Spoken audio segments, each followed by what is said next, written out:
ప్రభువుని ఆరాధించడానికి ప్రభు ఇచ్చినటువంటి ఈ శ్రేష్టమైన సమయాన్ని బట్టి ప్రభువు నామానికి వందనస్తులమై ఉన్నాము. అందరూ బాగున్నారు కదండి? సంతోషం. కొద్ది నిమిషాలు దేవుని వాక్యాన్ని ధ్యానించుకుందాం. పరిశుద్ధుడైన మత్తయి రాసిన సువార్త 7వ అధ్యాయము 17వ వచనము దయచేసి గమనించండి. అలాగునని ప్రతి మంచి చెట్టు మంచి ఫలములు ఫలించును, పనికిమాలిన చెట్టు కాని ఫలములు ఫలించును. మంచి చెట్టు మంచి ఫలములు ఫలించును. ప్రార్థన చేసుకుందాం. మహోన్నతుడైన మా తండ్రి, మహాగణుడా, మీ శ్రేష్టమైన నామానికి వందనాలు ప్రభు. త్రిత్వం తరువాతి 8వ ఆదివారము ఈ రీతిగా మిమ్మల్ని ఆరాధించడానికి మీరు ఇచ్చినటువంటి భాగ్యమును బట్టి వందనాలు ప్రభు. కొద్ది నిమిషములు నీ వాక్యమును మేము ధ్యానిస్తూ ఉండగా వినగల చెవిని, గ్రహించు మనస్సును ఇచ్చి నా నోటి మాటలు మా అందరి హృదయ ధ్యానములు మీ దృష్టికి అనుకూలపరచుమని యేసునామములో అడిగి వేడుకొనుచున్నాము తండ్రి, ఆమేన్. ప్రియమైనటువంటి వారలారా, ఈనాటి వేద భాగంలో అపోస్తులైన పౌలు రోమీయులకు రాసిన పత్రిక 8వ అధ్యాయము 12వ వచనం నుంచి 17వ వచనం వరకు, ఆ రీతిగానే స్వార్థికుడైనటువంటి మత్తయి 7వ అధ్యాయము 15వ వచనం నుంచి 23వ వచనం వరకు మనము గమనించినప్పుడు ఒక మంచి మాట ధ్యానించాలని ఆశపడుతూ ఉన్నాను. సత్ప్రవర్తన సత్ఫలం. మంచి ప్రవర్తన మంచి ఫలమునిచ్చును.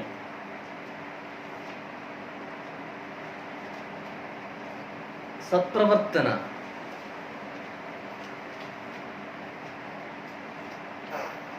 సువార్త పాఠ్యభాగమును మనము గమనించినప్పుడు 2 చెట్ల గురించి మాట్లాడుతూ ఉన్నాడు పరిశుద్ధుడైనటువంటి మత్తయి. ఈ 2 చెట్లు, ఒకటి గుడ్ ట్రీ, రెండవది డిసీజ్ ట్రీ. ఒకటి మంచి చెట్టు, 2 పనికిమాలిన చెట్టు అని చెప్పబడింది. చెట్టు దాని స్వభావాన్ని బట్టి ఫలము అనేది అనుగ్రహించబడుతుంది.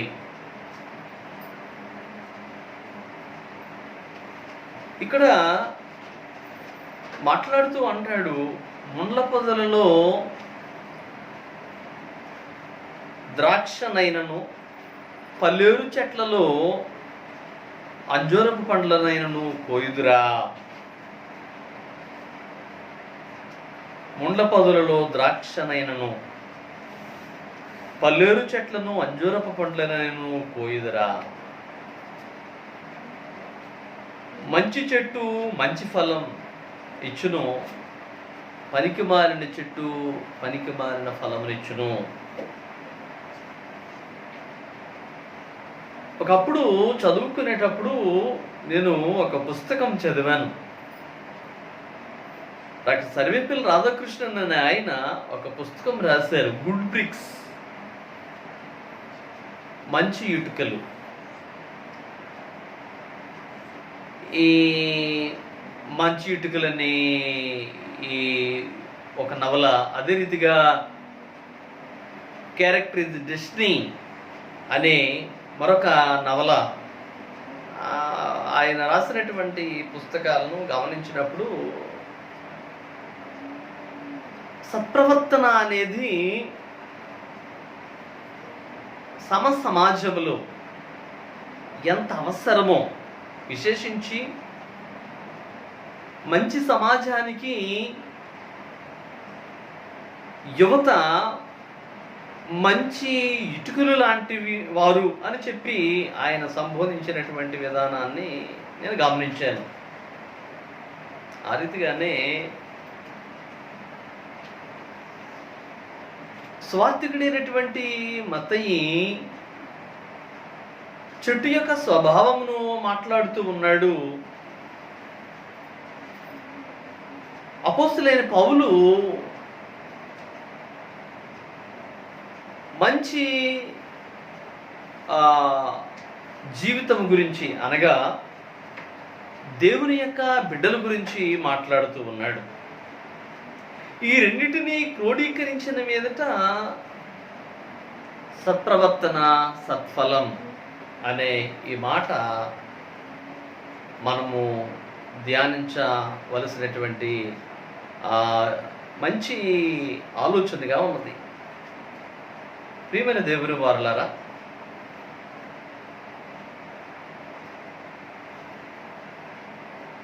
దేవుని కుమారులు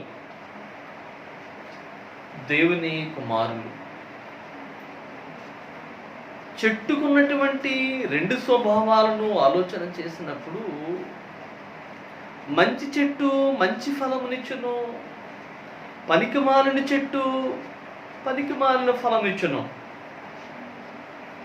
రెండు విషయాలు జ్ఞాపకం చేయాలని ఆశపడుతూ ఉన్నాను. ఒకటి, మంచి చెట్టుకు నిదర్శనముగా మంచి జీవితము, దాని ఫలము. ఆ రీతిగానే పత్రికాకారుడైనటువంటి పౌలు తెలియజేసినటువంటి రీతిగా సత్ప్రవర్తన అనేది ఎవరికి ఉంటుంది అనే దాని గురించి ఆలోచన చేసినప్పుడు, సత్ప్రవర్తన దేవుని యొక్క కుమారులకు ఉంటుంది అనేది జ్ఞాపకం చేస్తా ఉన్నాడు. రోమపత్రిక 8వ అధ్యాయము 14వ వచనాన్ని మనం చదువుదాం.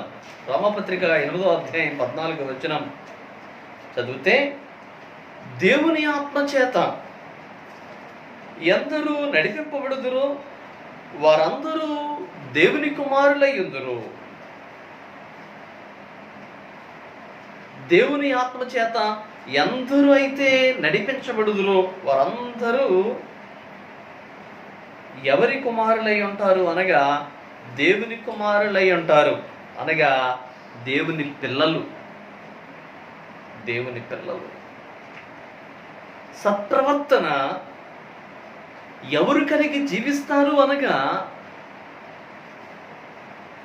దేవుని యొక్క పిల్లలు తప్పనిసరిగా సత్ప్రవర్తన అనేది కలిగి జీవిస్తారు.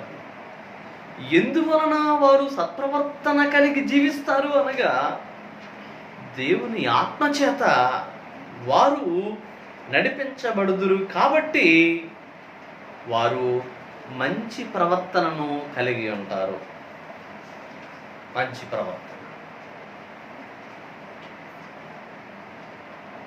రోమపత్రికాకారుడు తెలియజేసినటువంటి ఆ భాగమును గమనిస్తే ఇక్కడ రెండు ఆత్మల గురించి మాట్లాడుతూ ఉంటాడు. ఒకటి దాస్యపు ఆత్మ, రెండవది దత్తపుత్రాత్మ. దాస్యపు ఆత్మ ఇది పాపపంకిలమైనటువంటి పనికిమాలిన చెట్టును సూచిస్తూ పనికిమాలిన చెట్టుకు నిదర్శనముగా ఉన్నది. ఆంగ్ల బైబిల్లో రాయబడి ఉంటుంది పనికిమాలిన చెట్టు గురించి. పనికిమాలిన చెట్టు డిసీజ్ ట్రీ అని రాయబడి ఉంటుంది. అనగా పనికిమాలినతనము అనేది ఒక వ్యాధి. ఏమిటి ఆ వ్యాధి అనగా పాపము అనే వ్యాధి.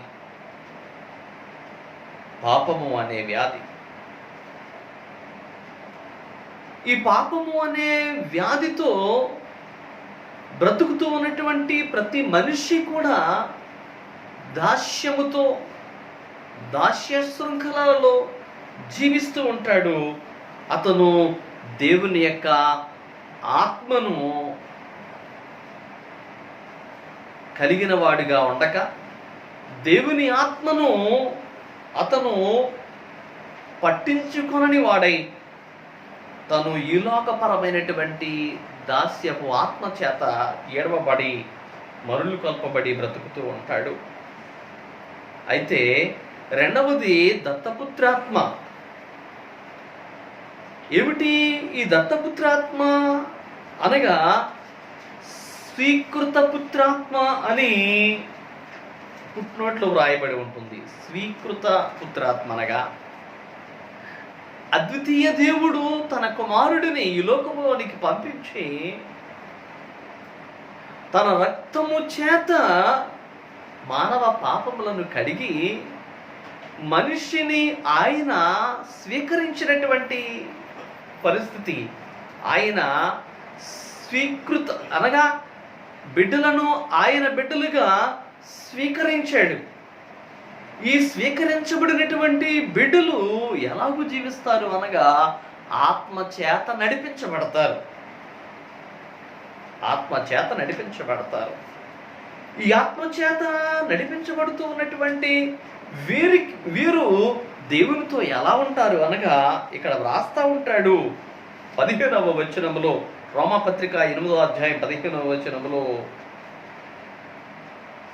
ఆ ఆత్మ కలిగిన వారమై మనము అబ్బా తండ్రి అని మొర్రపెట్టుచున్నాము. ఆత్మ కలిగిన వారమై స్వీకృత పుత్రాత్మను మనము కలిగి ఉన్నాము కాబట్టి, మనము దత్తు చేయబడినాము కాబట్టి, మనము ఆయనకు బిడ్డలముగా జీవిస్తున్నాము కాబట్టి, మనలో ఎటువంటి డిసీజ్ లేదు కాబట్టి, మనము పనికి మాలిన వారము కాదు కాబట్టి, యథేచ్ఛగా ఆయన మన తండ్రి అని, ఆయన మన నాయన అని మనకి ఏ సమయంలోనైనా, కష్టములోనైనా, శ్రమలోనైనా, ఏ పరిస్థితిలోనైనా సరే మనము ఎవరికి మొరపెట్టుచున్నాము అనగా మనలను స్వీకరించినటువంటి ప్రభువుని ఎలా పిలుస్తా ఉన్నాము?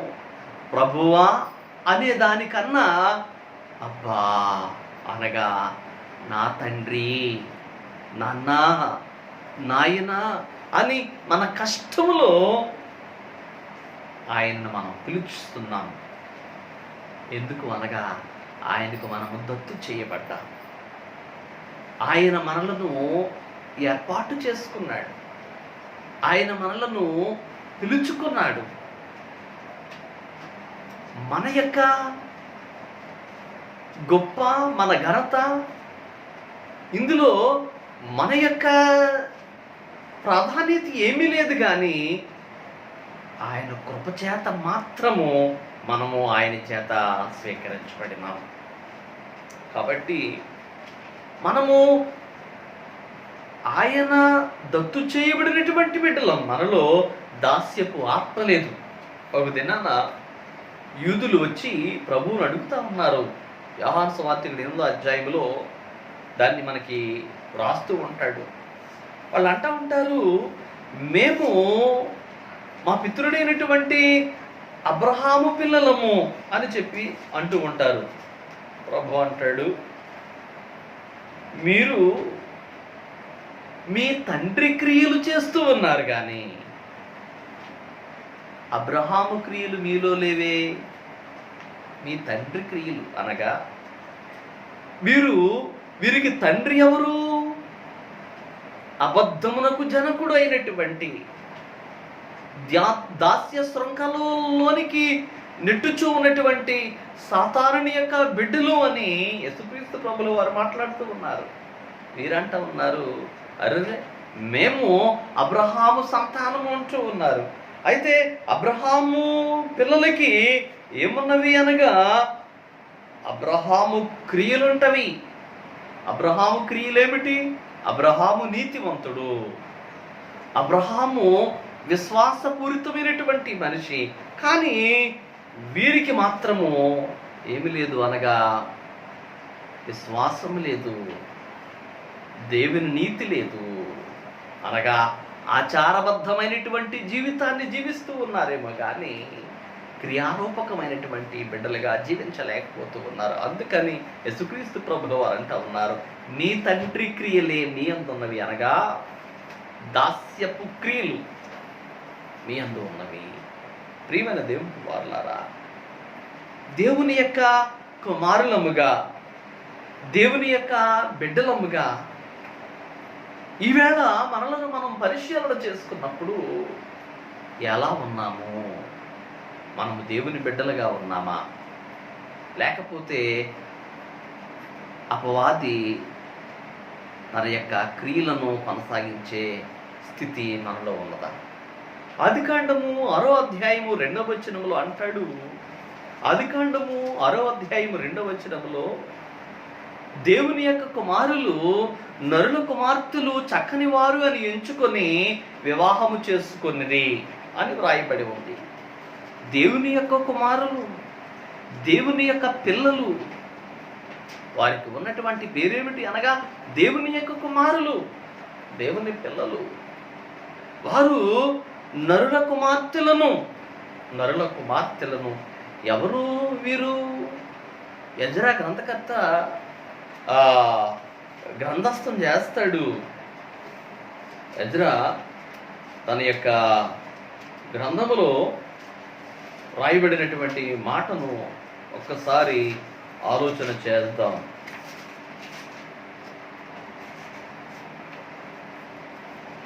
10వ అధ్యాయము 11వ వచనాన్ని చూద్దాం. ఎజ్రా గ్రంథము 10వ అధ్యాయం 11వ వచనం. కాబట్టి ఇప్పుడు మీ పితరుల యొక్క దేవుడైన యెహోవా ఎదుట మీ పాపమును ఒప్పుకొని ఆయన చిత్తానుసారముగా నడుచుకున్నటకు సిద్ధపడి దేశపు జనులను అన్యస్త్రీలను విసర్జించి మిమ్ముని మీరు ప్రత్యేకపరుచుకొని ఉండుడి. దేశపు జనులను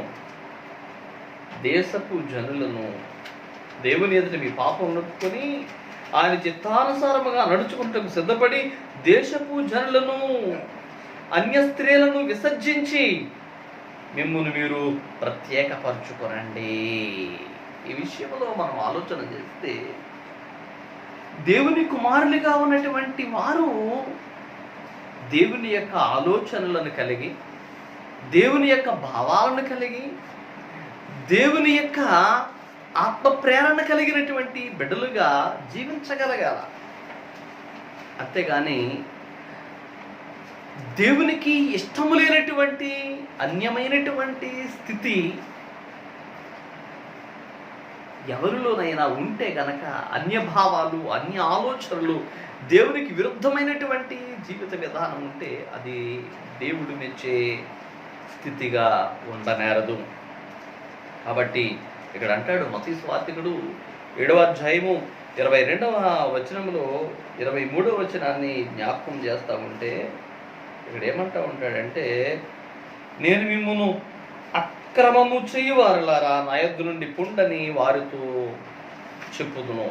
నేను మిమ్మును ఎరుగను, అక్రమము చేయువారులారా. చాలామంది మేము దేవుని పిల్లలము, మేము దేవుని యొక్క కుమారులము, మేము దేవుని బోధకులము, మేము దైవజనులము, మాతోటే దేవుడు ఉన్నాడు, మేము బోధించేదే బోధ, మేము బాప్తిస్మం ఇస్తే డైరెక్ట్గా పరలోక రాజ్యంలోనికి వెళ్ళిపోతారు, దేవుడు మమ్మల్ని ఏర్పాటు చేసుకుని మమ్మల్ని నడిపిస్తున్నాడు, మాదే సత్యము అని చెప్పి అనేక మంది బోధకులు ఉన్నారు, లేకపోలేదు. అలాగే ఎన్నో అద్భుత కార్యాలు, ఎన్నో సూచక క్రియలు మేము చేస్తూ ఉన్నాము, మేము దేవుని బిడ్డలము కాబట్టి కదా అంటూ ఉన్నారు. ఇక్కడ కూడా ఆయన మాట్లాడుతూ, అబద్ధ ప్రవక్తలను గూర్చి జాగ్రత్త పడి, వారు గొర్రెల చర్మమును వేసుకుని ఎద్దుకు ఒత్తురు, కానీ లోపల వారు క్రూరమైన తోడేళ్ళు.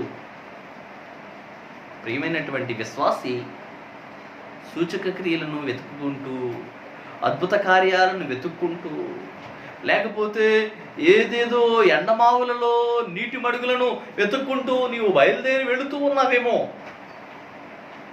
అక్కడ దేవుడు ఉన్నాడు, ఇక్కడ దేవుడు ఉన్నాడు, అక్కడ అది ఉన్నది, ఇక్కడ ఇది ఉన్నది, ఎక్కడో ఏదో ఉన్నదని వెళితే అది నీకు నిష్ప్రయోజనము.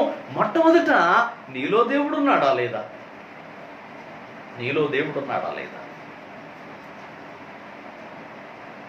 నీలో ఆయన గూర్చినటువంటి విశ్వాస పటిమ, నీలో ఆయన గూర్చినటువంటి బలమైనటువంటి నమ్మకం నీలో ఉన్నదా లేదా?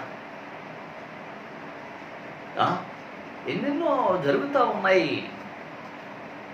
చెట్టు పేరు చెప్పుకుని కాయలు అమ్ముకునే పరిస్థితులు ఎన్నో లేకపోలేదు. కానీ అద్భుతము, సూచక క్రియలు, మహత్కార్యాల కొరకు మనం జీవించొద్దు. నీలో సత్ప్రవర్తన ఉన్నదా లేదా? నీవు మంచి ఫలాలను కలిగి జీవిస్తున్నావా లేదా? నీ యొక్క సహవాసము ఎలా ఉన్నది? నీ జీవిత విధానము ఎలా ఉన్నది? ఎవరెవరో మాటలు నీ విని ఏవేవో ఆలోచన చేస్తే ప్రభు అంటా ఉన్నాడు, అక్రమము చేయి. వారంటా ఉన్నారు, మేమంతా నీ నామం పేరిట మేము సూచక్రియలు చేశాము, అద్భుత కార్యాలు చేశాము అంటుకుంటే ప్రభు అంటా ఉన్నారు, అక్రమము చేయి వారలారా, మీరెవరో నాకు తెలియదు, బయటకు వెళ్ళిపోండి. కాబట్టి దేవుని యొక్క కుమారులు ఏమి కలిగి ఉంటారు అనగా, దత్తు చేయబడిన వారు దేవుని యొక్క ఆత్మచేత నడిపించబడుతూ ఉంటారు. దేవుని ఆత్మ ప్రేరేపణ చేత ఏది మంచో ఏది చెడో తెలుసుకొని వారు వెనుకటి గొప్పలు కాదు కానీ దేవునికి ఇష్టమైనటువంటి జీవితాలను వారికి కలిగి జీవిస్తారు. రెండో విషయాన్ని మీ ముందు పెడతా ఉన్నాను. రెండో విషయం ఏమిటి అనగా, మంచి చెట్టు మంచి జీవితం. మంచి చెట్టు మంచి జీవితం. సువార్తికుడు అంటాడు, చెట్టు మంచిది అని దాని ఫలమును మంచిది అని అంచండి. సువార్తికుడైన లూకా రాస్తాడు, సజ్జనుడు తన హృదయమనే మంచి ధరణిధి నుంచి మంచిని వెలుగు తీసి మంచిని విత్తి మంచిని కోయును. దుర్జనుడు చెడు అను తన ధరణిధి నుంచి చెడును విత్తి చెడును కోయును. మంచి చెట్టు మంచి జీవితం. బైబిల్ గ్రంథము చెట్ల గురించి చాలా చక్కగా మాట్లాడుతూ ఉంటుంది. బైబిల్ గ్రంథము చెట్ల గురించి చాలా చక్కగా మాట్లాడుతూ ఉంటుంది. ఎకాలజీ పర్స్పెక్టివ్లో బైబిల్ గ్రంథము చాలా గొప్పది. పర్యావరణము, దాని యొక్క ఆరోగ్యము, దాని విధానము, ఇదంతా కూడా బైబిల్ చాలా చక్కగా బోధిస్తూ ఉంటుంది. ఆదికాండము మొదటి గ్రంథము నుంచి మనం ఆలోచన చేస్తే ఏదేను వనం గురించి రాస్తూ ఉంటాడు. అక్కడ ఒక మంచి ఉద్యానవనం, ఒక మంచి తోట ఉంది. తోటంతా బాగుంది, కానీ అందులో ఒక చెట్టు ఉంది. ఆ చెట్టు మాత్రము అది మంచిది కాదు అని వ్రాయబడుతుంది.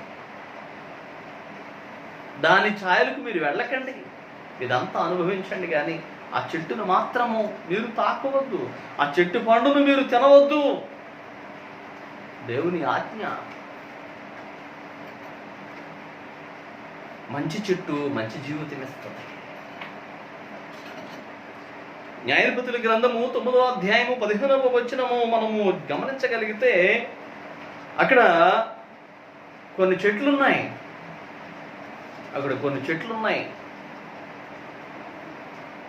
ఆ చెట్లను ఆలోచన చేస్తే, 1 ఒలీవ చెట్టు, 2 అంజూరము, 3 ద్రాక్ష, 4వది మొండ్ల తుప్పలు, బలురక్కసి. ఈ మొదటి ఒలీవ, అంజూరము, ద్రాక్ష రసరమ్యతమైనటువంటి వాటి యొక్క ఆ సువాసనను, రుచిని వెదజల్లాలనే ఆశతో ఉండగా, నాలుగవది ముళ్ళ చెట్టు. అదేం చేస్తూ ఉన్నది అనగా వీటికి భిన్నముగా ఆలోచన చేస్తూ ఉన్నది.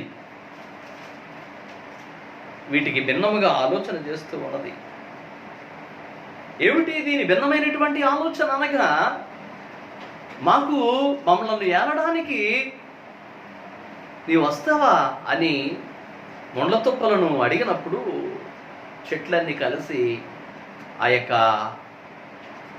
ముండ్ల చెట్టు ఏముంటుంది అనగా, ఆ మాట ఒకసారి న్యాయాధిపతుల గ్రంథము 9వ అధ్యాయము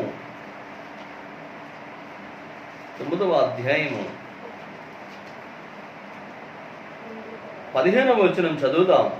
ముండ్ల పొద, మీరు నిజముగా నన్ను మీ మీద రాజుగా నియమించుకున్న గోరెని ఎడల రండి, నా నీడను ఆశ్రయించుడి. లేదా అగ్ని నాలో నుండి బయలుదేరి లెబానోను దేవదారు చెట్లను కాల్చివేయనని చెట్లతో చెప్పెను. ముందున్నటువంటి ఒలివ గాని, అంజూరము గాని, ద్రాక్ష గాని ఏలుబడి చెయ్యము అని చెబుతూ ఉన్నవి. ఏలుబడి చెయ్యము, మాకు రాజరకం అక్కర్లా, మాకున్నటువంటి దేవుడిచ్చినటువంటి మంచి జీవితాలు చాలు. మంచి చెట్టు, మంచి జీవితం. మాకు దేవుడిచ్చినటువంటి మంచి జీవితాలు, మంచి పండ్లను మేము అందిస్తాం. రాజులు, సామంతులు మమ్మల్ని తిని చక్కగా వారు సంతోషిస్తారు. మేము చాలా సంతోషంగా ఉన్నాం.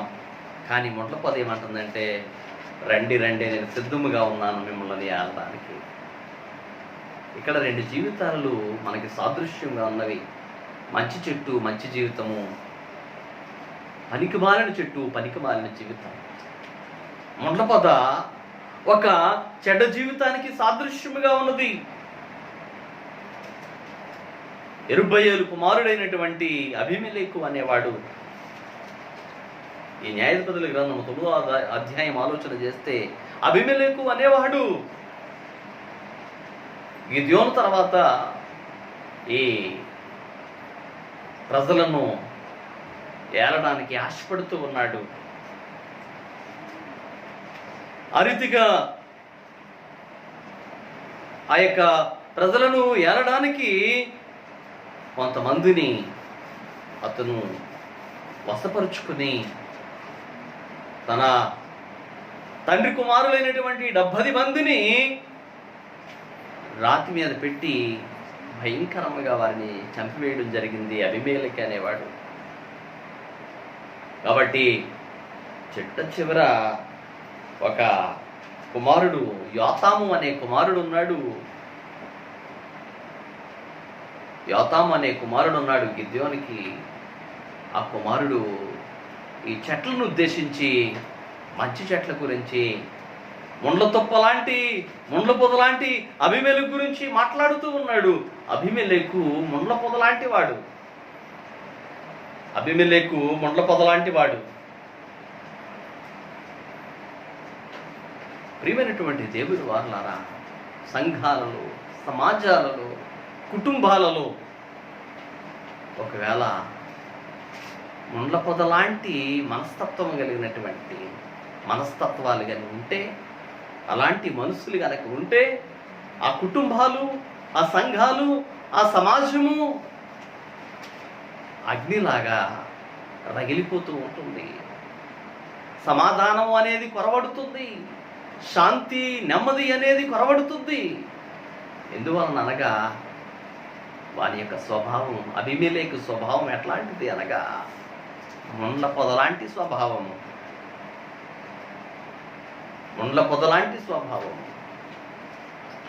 ముండ్లు ఎలాగైతే గుచ్చుకుంటూ ఉంటావో అబీమెలెకు స్వభావం ఉన్నది. అలాగే పనికిమాలినటువంటి ఆలోచనలతో, పనికిమాలిన ఉద్దేశాలతో ఏ మనుషులైతే జీవిస్తూ ఉంటారో ఆ సమాజానికి ముప్పు తప్పనిసరిగా వాటిల్లుతుంది. అయితే మంచి చెట్టు మంచి జీవితానికి నిదర్శనంగా మాట్లాడుకోగలిగితే సువార్తికుడైనటువంటి యోహాను మొదటి అధ్యాయంలో 47వ వచనంలో ఒక మాట రాస్తాడు. యోహాను సువార్త మొదటి అధ్యాయము 47వ వచనాన్ని గమనిద్దాం.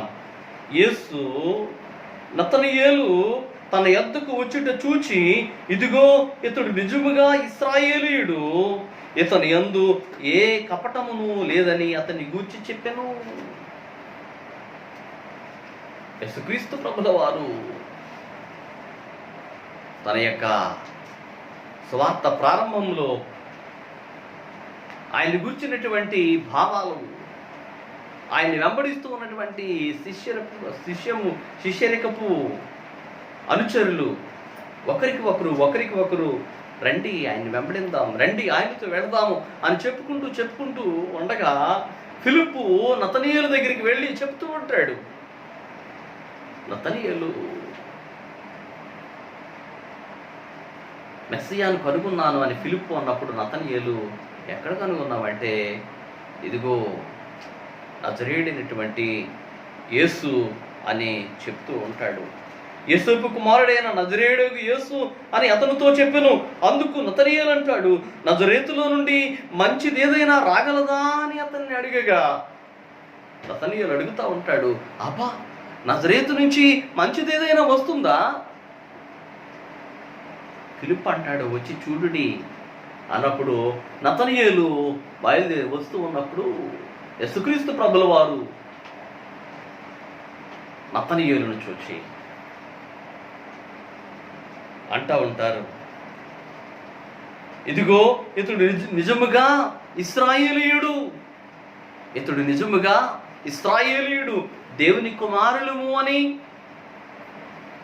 మేము దేవుని వంశములో ఉన్నవారము అని, మేము అబ్రహాము వంశీకులమని, అబ్రహాము వారసులమని చెప్పుకుంటూ ఉన్నటువంటి దాస్యపు శృంఖలాలలో, దాస్యపు ఆత్మలో జీవిస్తూ ఉన్నటువంటి యూదులు పనికిమాలిన ఫలాలను వారు కాస్తూ ఉండగా ఇక్కడ నతనయేలు అనబడినటువంటి ఈ సజ్జనుడు ఎక్కడ ఉన్నాడు అనగా అంజూరపు చెట్టు కింద ధ్యానం చేసుకుంటూ ఉన్నాడు. అంజూరపు చెట్టు కింద, చెట్టు మంచిది అని ఎంచి దాని ఫలమును మంచిది అని ఎంచండి. మంచి చెట్టు మంచి జీవితము. అప్పటి వరకు నతనయేలు యేసుస్వామిని చూడలేదు, యేసుస్వామి నతనయేలును చూడలేదు. కానీ దైవ కుమారుడైనటువంటి యేసుస్వామి నతనయేలు వస్తూ ఉన్న ఆ యొక్క నడకను చూచి, వస్తూ ఉన్నటువంటి విధానమును చూచి, హృదయ రహస్యాలు ఎరిగినటువంటి క్రీస్తు ప్రభుల వారు నతనయేలు అంటూ ఉంటారు, ఇతడు నిజముగా ఇశ్రాయేలీయుడే. ప్రియమైనటువంటి దేవుని వారలారా, సత్ప్రవర్తన సత్ఫలము, సత్ప్రవర్తన సత్ఫలము. నీవు మంచివాడువు అయితే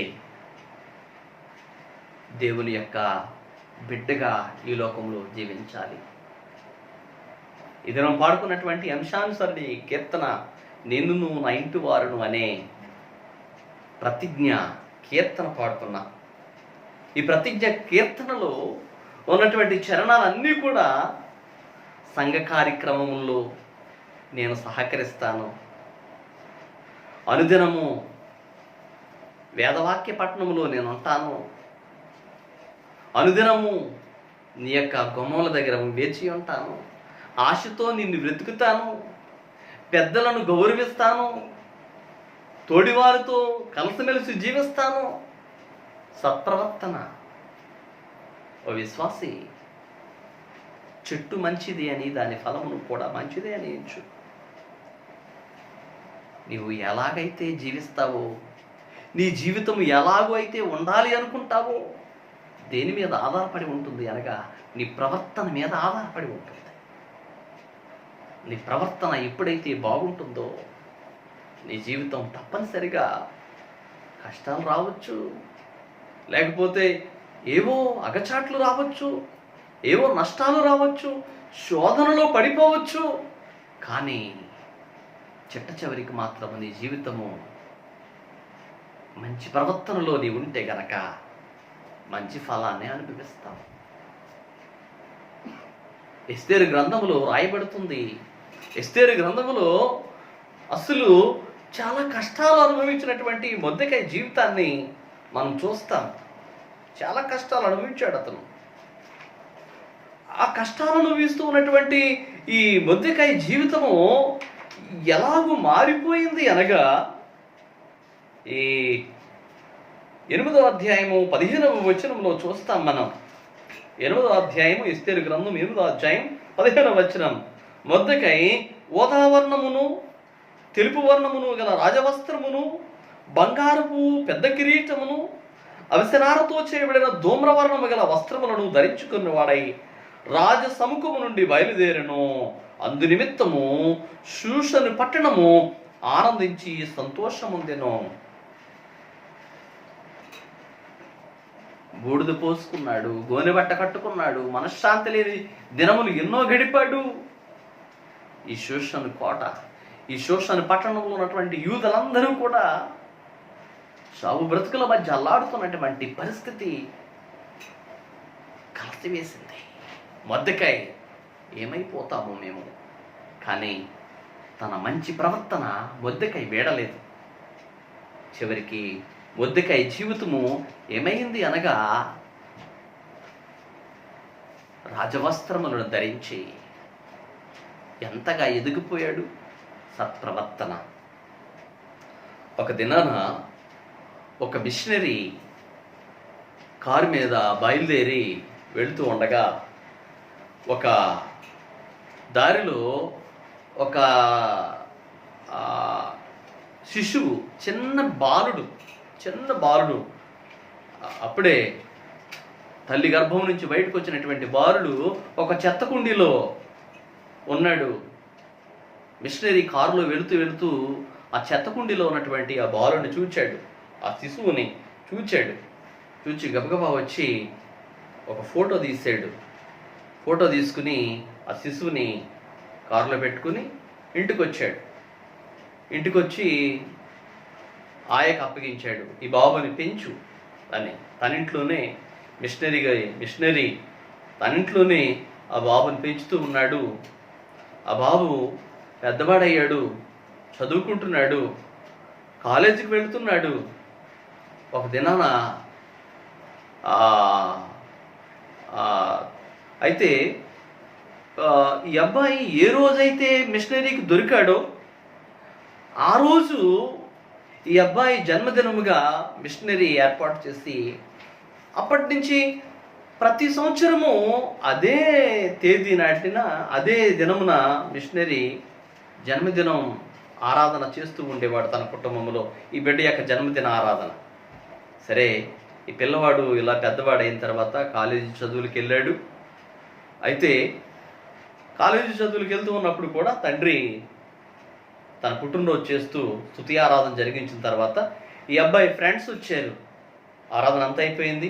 ఫ్రెండ్స్తో కలిసి పక్క రూమ్లోనికి వెళ్ళి శుభ్రంగా వాళ్ళు డ్రింక్ చేస్తూ, స్మోక్ చేస్తూ, విలాసవంతంగా వెచ్చలవిడితనంగా రూమ్లో ఉన్నారు. ఈ తండ్రి చూచి చాలా బాధపడ్డాడు. సరే, మరుసటి రోజు ఈ అబ్బాయి దగ్గరికి వచ్చారు. తండ్రి వచ్చి తన గత జీవితాన్ని అంతా ఆ అబ్బాయికి చూపిస్తూ ఉన్నాడు మిషనరీ. అతను చెత్త కుండీలో పడి ఉన్నటువంటి ఆ స్థితి ఫోటో తీయబడింది. అక్కడి నుంచి ప్రతి పుట్టినరోజు చేయడము, ఫోటోలు తీయడము, ప్రతి పుట్టినరోజు చేయడం, అతన్ని ఫోటోలు తీయడము, ఒక్కొక్క పుట్టినరోజుకి ఏ రీతిగా అబ్బాయి డెవలప్ అయ్యాడో, అభివృద్ధి చెందాడో అవన్నీ చూపిస్తూ ఉన్నాడు మిషనరీ. నాయనా, నీ గతం ఇది, నీ పరిస్థితి ఇది, అలాంటి నిన్ను ఇంత వాడిగా చేయడానికి దేవుని యొక్క కృప, దేవుని యొక్క ప్రేమే కదా. మరి నువ్వు ఎందుకు ఎలాగ పాడైపోయావని తండ్రి బాధపడి కన్నీరు విడిచి బిడ్డకు బోధించినప్పుడు వెంటనే ఆ కుమారుడు మారు మనసు పొందాడు. అప్పటి వరకు ఉన్నటువంటి దాస్యపు ఆత్మను విడిచిపెట్టాడు.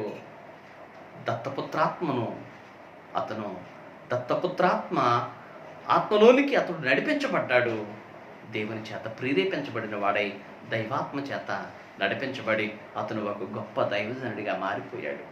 ప్రియమైనటువంటి దేవుని మాటలారా, సత్ప్రవర్తన, సత్ఫలం నీవు పొందాలి అంటే నీవు సత్ప్రవర్తన అనేది ఎప్పటికీ విడిచిపెట్టకు. సజ్జనుడిగా జీవించు. మంచి దైవాత్మతో నీవు ముందుకు సాగిపో. ఆ విధముగా జీవించుటకు పరిశుద్ధాత్మ దేవుడు తన సహాయమును మీకు దయచేయను గాక. ఆమేన్. సమస్త జ్ఞానములకు మించిన దేవుని సమాధానము యేసుక్రీస్తు వల్ల మీ హృదయములకు, మీ తలంపులకు కావలి కాయను గాక. దేవా నాయందు శుద్ధ హృదయము కలుగజేయుము,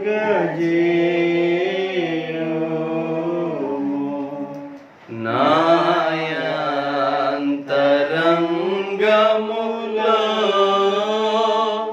స్థిరమైన మనసును తనముగా పుట్టించుము. నీ సన్నిధానములో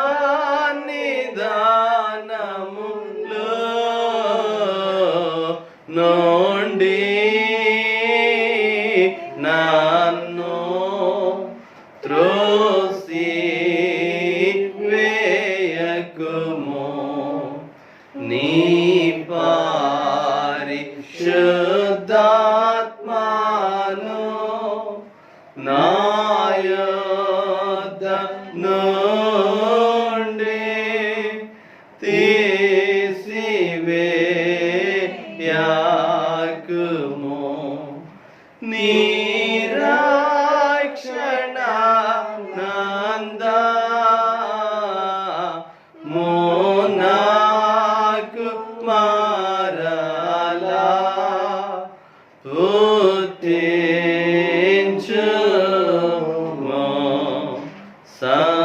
సమాధి గల మనసు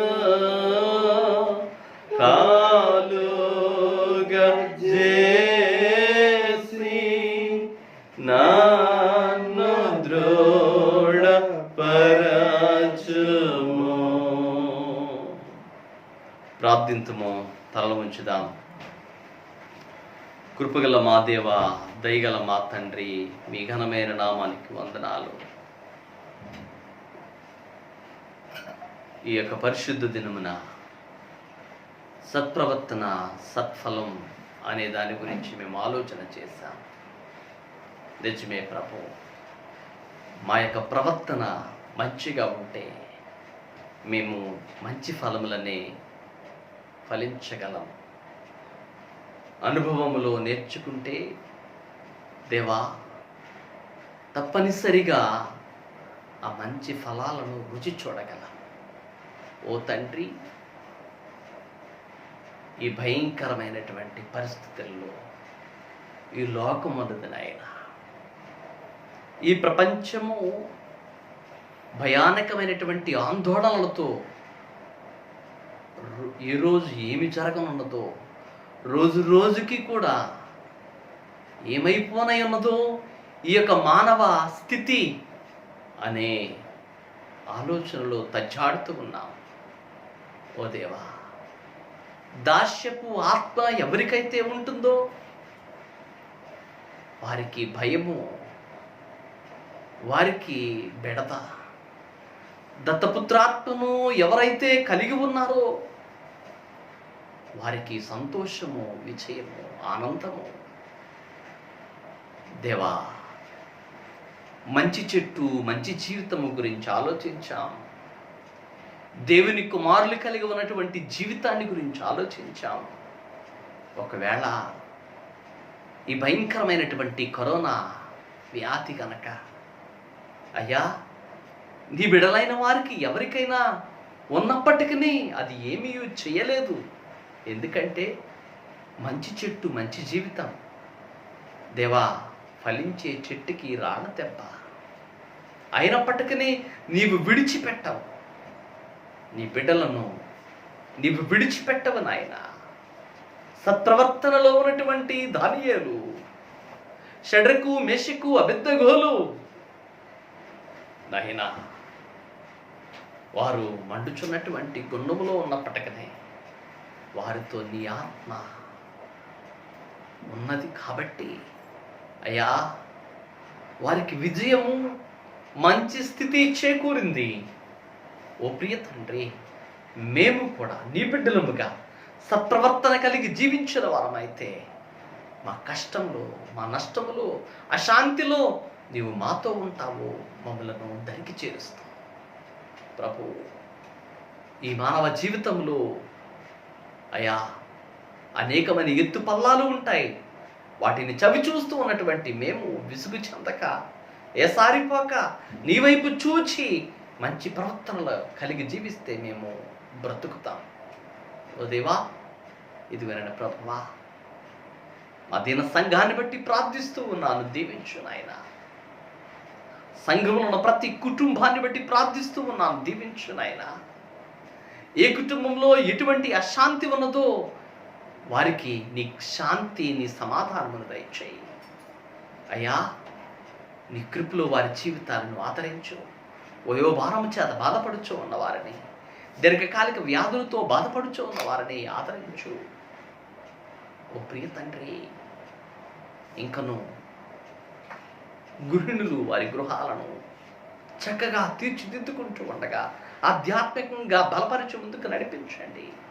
యవనస్తులైనటువంటి బిడ్డలు తొట్టిల్లక అయ్యా బలమైనటువంటి వేరులుగా నీలో ఫలించుట కృప చూపించండి.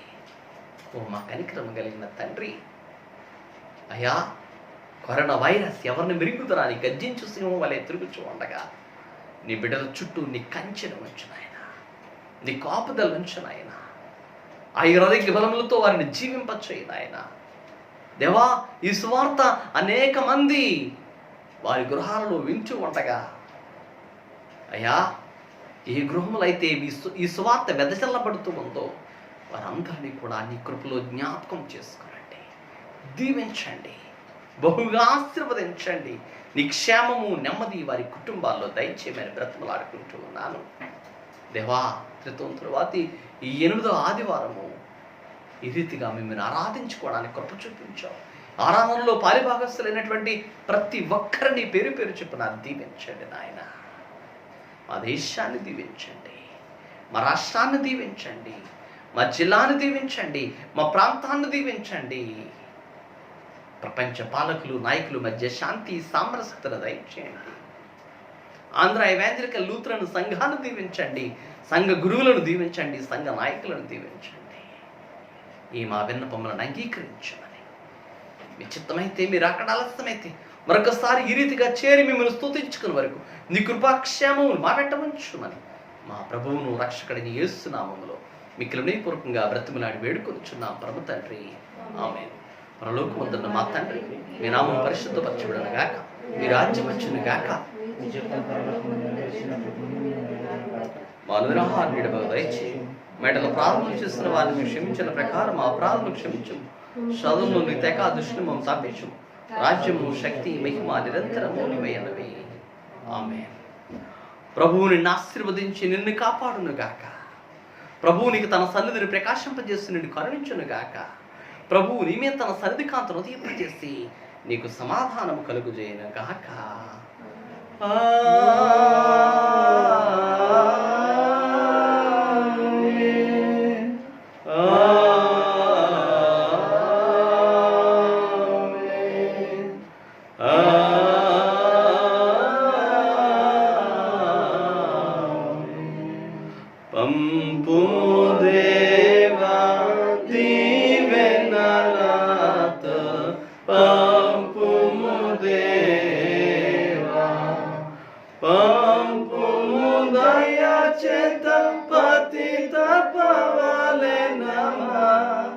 వేపుగా నీ సేవ ప్రియము